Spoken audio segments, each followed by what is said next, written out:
Hello, family. We arrived at the mission house, and me and my beloved's hearts were so full. We loved fellowshipping with Brother Robby and Mother Caroline, and the joy of community and fellowship is always a blessing. I went into our makeshift chapel to finally spend some time with the Lord in adoration because we had a long drive, and to be honest, I haven't had the chance to sit free without the pressure of the little one waking up and just spend time with Jesus, so I was looking forward to it.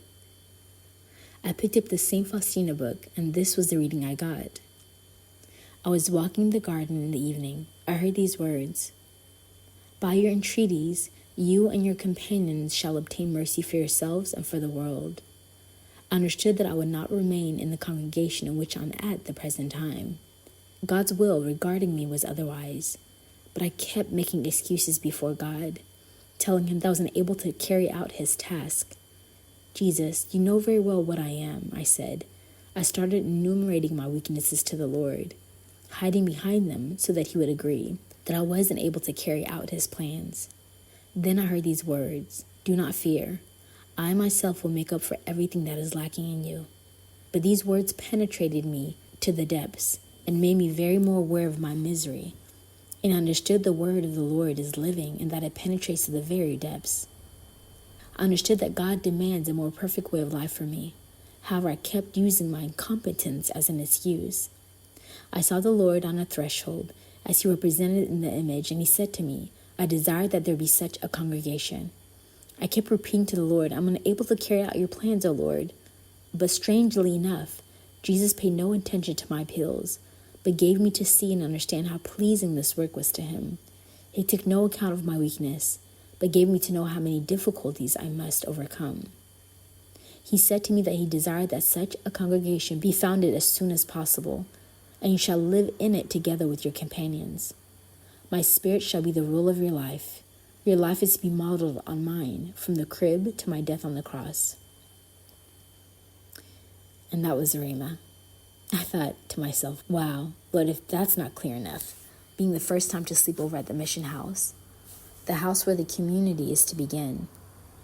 And boy, do I feel weak, inadequate, and fearful of the difficulties in carrying out the Lord's orders, if I can be honest. But the main thing that came to my mind was my beloved. I thought, Lord, you're going to have to do something. Everything's on hold because of him. You're going to have to move to get him to submit to your will. I said in frustration in my heart, because Jesus had given a word that breakthrough would happen in America. And I don't know when that time will come. But he wants the congregation to start now. Something has to break now for that to happen. I said as I felt prompted that he wanted to speak to me. Jesus began. "My beloved, it brings me so much joy and pleasure that you and your beloved are here. Have I not been faithful thus far? Have I not fulfilled my promise I made to you? And now you are here, sitting within an answered prayer, and many more are to come. So rejoice in all your suffering, knowing that I work it out for your good and according to my glory, beloved. I will be glorified in your life and the life of the others. Truly I will. The time is now to begin forming these souls. I'll begin to put a burden on your beloved's heart to come here more frequently through consistency and faithfulness in prayer. He himself will notice a stark difference in his soul. He has no need to participate in everything, but because he's just here, and I am among you, just as I'm moving within your family members. So as an aside, guys, I have a family member staying here at the mission house with us, and wow, the change has been so profound. He loves it, and I see the amazing impact Brother Robby and Mother Caroline have had. It's quite amazing the turnaround. He is thriving here. This is truly God's house. Jesus continued, "Because my presence is divinely present in the Holy Eucharist, all who stop into this house will be blessed. It has become the tabernacle of the living God, whether they realize it or not.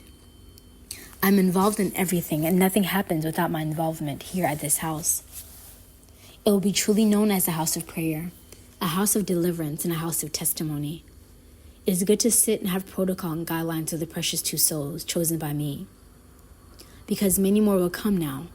There will be an increase as word spreads with the help the locals receive, and more importantly, the breakthrough in their lives of those who seek them out for prayer. Tell them to teach the children how to pray. Simple prayers at first, and even anointing them to receive the gift of my Spirit. Teach the children about heaven and the reality of my presence day by day with them, and how I speak in the most imperceptible ways, but with childlike faith to recognize it when I'm speaking. Have the kids receive Holy Communion every Sunday after they have taken time to teach the children exactly who I am, how I'm present under the guise of the breaking of the wine and the bread, and they'll see many miracles manifest among the children.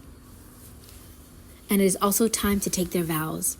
I prefer you do it on St. Padre Pio feast day, which, guys, is September 23rd. He's the patron saint of this community and all heart dwellers, and many special graces will be administered to them. And all those in the house that day during their vows will receive special graces. Have all the members in the group begin to pray a special Mother of Mercy for your beloved daily.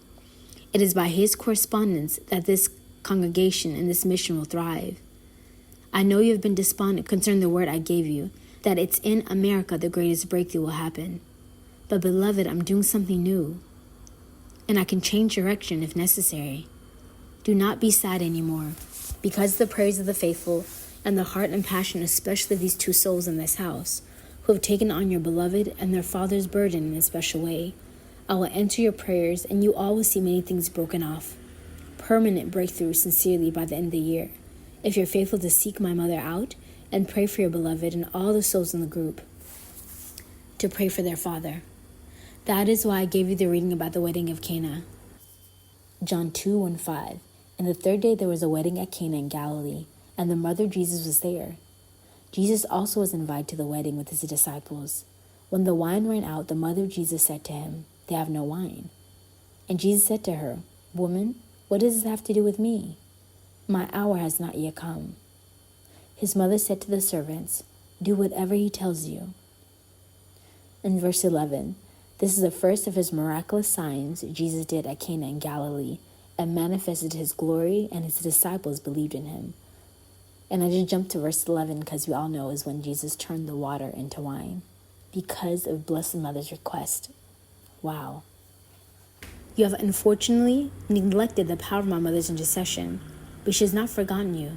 She has seen the cry of your heart, your confusion and pain, and came to me asking for me to do something about it. And although it's not yet time, can I ignore her request and the pleading of her heart, and the love in her eyes she has for you, your beloved, in this mission? So I will do a miracle. And Blessed Mother chimed in. "And you, my beloved daughter and children, do whatever he tells you," she said, smiling. "Oh wow, Mother, really? Oh Lord, I'm too attached. Could this be true? All that I've been praying for, waiting patiently for, wondering how long. Could it be really happening?" And as an aside, guys, I really have been praying for breakthrough concerning my beloved and this mission, because we really need them on board fully and wholeheartedly in order to really begin the work of the city of God. And so I've been travailing in this area of my life with tears and prayer, feeling like wanting to give up many times, because Jesus gave a word that breakthrough will only happen upon us returning back to the U.S. again. And honestly, I don't know when I'll be called to go back. So knowing that and praying still for breakthrough and believing the promise has been hard and seems so far away. And our Blessed Mother has sought the Lord on my behalf concerning this promise. I fought and waited going on 8 years now, and the Lord is not going to respond because of her. Hush, Jesus, hush. And also, hush, Mary, hush. Oh, Mother, thank you for intercession. Thank you so much for seeking the Lord on my behalf, on our behalf. We'll pray, trust, and have faith in the Lord's promise to us. Yes, beloved child, listen closely to his every instruction, and keep your eyes fixed on him despite what the enemy roars, what arrows are shot, because there will be many to cause you to be discouraged, as they have been, or give up. But hold on to this word that your miracle is right around the corner. It's not just about you, but about the many souls he's called to impact, and about this mission that cannot be prolonged any longer. A miracle has already been working. He's open and willing to accept your spiritual ideas and counsel from the two souls placed in this house. And soon, his brother will come along. I release many graces upon him, and I hold him as the apple of my eye. I always have, and I've looked over him, his mother, and his family with a motherly love and care. All you must do is pray and believe. Let the group come behind you in faith, and as you all pray the Mother of Mercy chaplet, you will see something beautiful take place. Be open for another soul to come to the mission house. We will inform you of who and the timing, but this mission is beginning right before your eyes, and all things will be made more clear as you come before the Lord daily. Do not neglect your prayer time. If you have to, and especially in hearing from your beloved, his words will be your source of strength during the difficult trials, and receive him daily. Pray faithfully, and you all will be left rejoicing, even your beloved, at what the Lord does in his body and soul, and preparing for the mission in this community that is being put together. That is all for now, my beloved little one. Rejoice, because the Lord has heard your prayer and has answered. And that was the end of Jesus' message. Oh, wow, family. Please join with me. Heart Dwellers Online who have been following us, please join with me and pray the Mother Mercy Chaplet every day for my beloved, and that he would come along wholeheartedly and fully concerning the mission of the city of God. Our God bless you guys into the next message.